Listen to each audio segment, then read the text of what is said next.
Kita ini makhluk penting. Kita ini makhluk istimewa. Seistimewanya malam Al-Qadar. Kita ini makhluk mulia.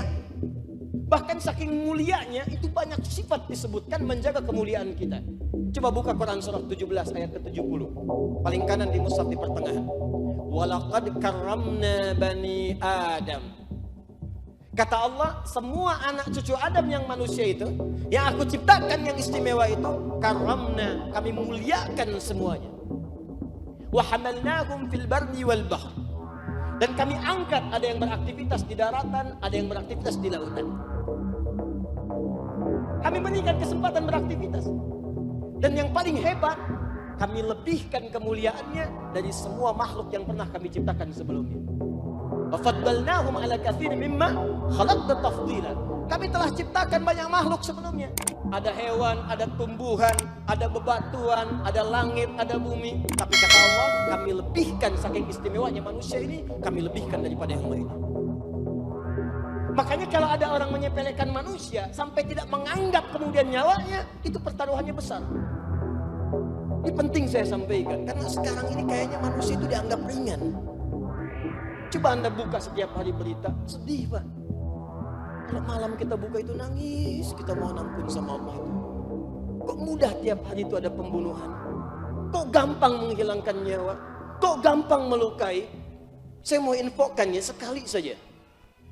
Itu di Quran surah keempat An-Nisa saja. Yang ayat 92-93 itu, paling kanan pertengahan di mushaf. Kalau Anda buka, itu orang yang merencanakan, menganggap ringan nyawa seseorang sampai membunuh satu orang saja. Apalagi dia beriman kepada Allah, itu langsung disebutkan oleh Allah tempatnya neraka jahanam. Wa may yaqtul mu'mina muta'ammidan. Siapa yang merencanakan, siapapun, man ismun mausulun yadullu ala fardiyatil amiyah. Kata sambung kadang menunjuk pada objek atau subjek tanpa batas setiap personalnya. Bisa lelaki, perempuan, besar, kecil, tua, muda, kaya, cukup, punya kedudukan atau tidak. Dia merencanakan sebuah pembunuhan menganggap ringan nyawa seseorang. Kata Allah seakan-akan dia sedang pesan kafling di neraka jahanam. Saya beberapa waktu lalu di jalan saya buka-buka hadis tentang neraka. Hadis tentang neraka. Banyak orang baca hadis tentang surga, saya cari yang neraka. Banyak orang banyak bahas hadis tentang nikmat alam kubur, saya cari siksa kubur. Saya pengen tahu kenapa Hudzaifah al-Yamani pernah melakukannya. Bagus jawaban sahabat Hudzaifah radhiyallahu ta'ala anhu.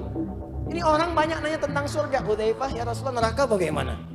Orang nanya tentang nikmat kubur, Hudzaifah ya Rasulullah, siksa kubur bagaimana? Sampai sahabat banyak yang kesel, kamu ini gimana sih? Kita tanya surga, ente neraka. Kita tanya nikmat kubur, ente cari siksa. Kata Hudzaifah, kalau yang nikmat-nikmat bisa mudah kita ikuti. Tapi kalau kita nggak tahu di mana durinya, bagaimana kita bisa menghindarinya? Anda buka map untuk ke Masjid Ad-Du'a, tapi kalau nggak disebutkan, di depan 100 meter ada lubang. 300 meter ke depan ada kemacetan. Ambil jalan ke kanan dekat tukang somai. Kalau nggak disebutkan begitu, bagaimana bisa mencari jalan mudah ke sini? Maka ketika Anda mencari tentang neraka jahanam dalam untaian kalimat Nabi sallallahu alaihi wasallam, Allahu Akbar. Nabi sedang duduk-duduk di dalam hadis riwayat At-Tirmidzi dengan para sahabat radhiyallahu alaihim, tiba-tiba terdengar bunyi meteor turun. Dum. Kata Nabi, tahukah kalian bunyi apa itu? Kata sahabat, Allahu wa rasuluhu alam. Kata Nabi, itu barusan bunyi batu yang dilemparkan ke neraka jahanam. Maksudnya semisal itu jatuhnya, bum, dilemparkan. Baru dilemparkan 70 tahun yang lalu, sekarang baru nyampe. Di saking dasarnya kerak neraka jahanam itu dilempar 70 tahun baru nyampe setelahnya. Saking dalamnya. Dan baru masuk sudah terasa di alam kuburnya. Itu yang menimpa pada Firaun sampai diabadikan supaya kita menghindarinya, bukan diikutin, Joni. Supaya kita hindari.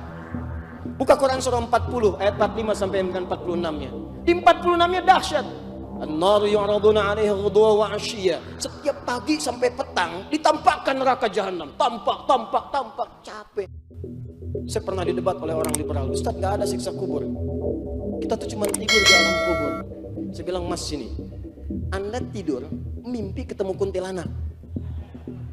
Bangun nggak? Bangun Ustaz. Sekarang Anda mimpi ketemu neraka jahanam dan nggak bisa bangun lagi. Bukankah itu siksaan? Hah? Wa ghadiballahu alaihi. Allah murka kepadanya. Wa la'anahu, dilaknat oleh Allah. Wa a'adda lahu 'adzaban 'azima, dijanjikan siksa yang berlipat. Saya mau tanya pada orang-orang sekarang ini, begitu entengnya menganggap nyawa manusia, kata Allah neraka jahanam. Siapa orang beriman yang mau pesan kapling neraka jahanam? Siapa yang mau bermusuhan dengan Allah?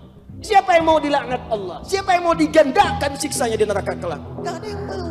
Tapi kok sekarang kelihatan ringan? Makanya hurufnya sederhana, inna, tapi dalam. Allah saja mengagungkan penciptaannya tentang kita. Maka bagaimana kita menganggap ringan ciptaan Allah Subhanahu wa ta'ala?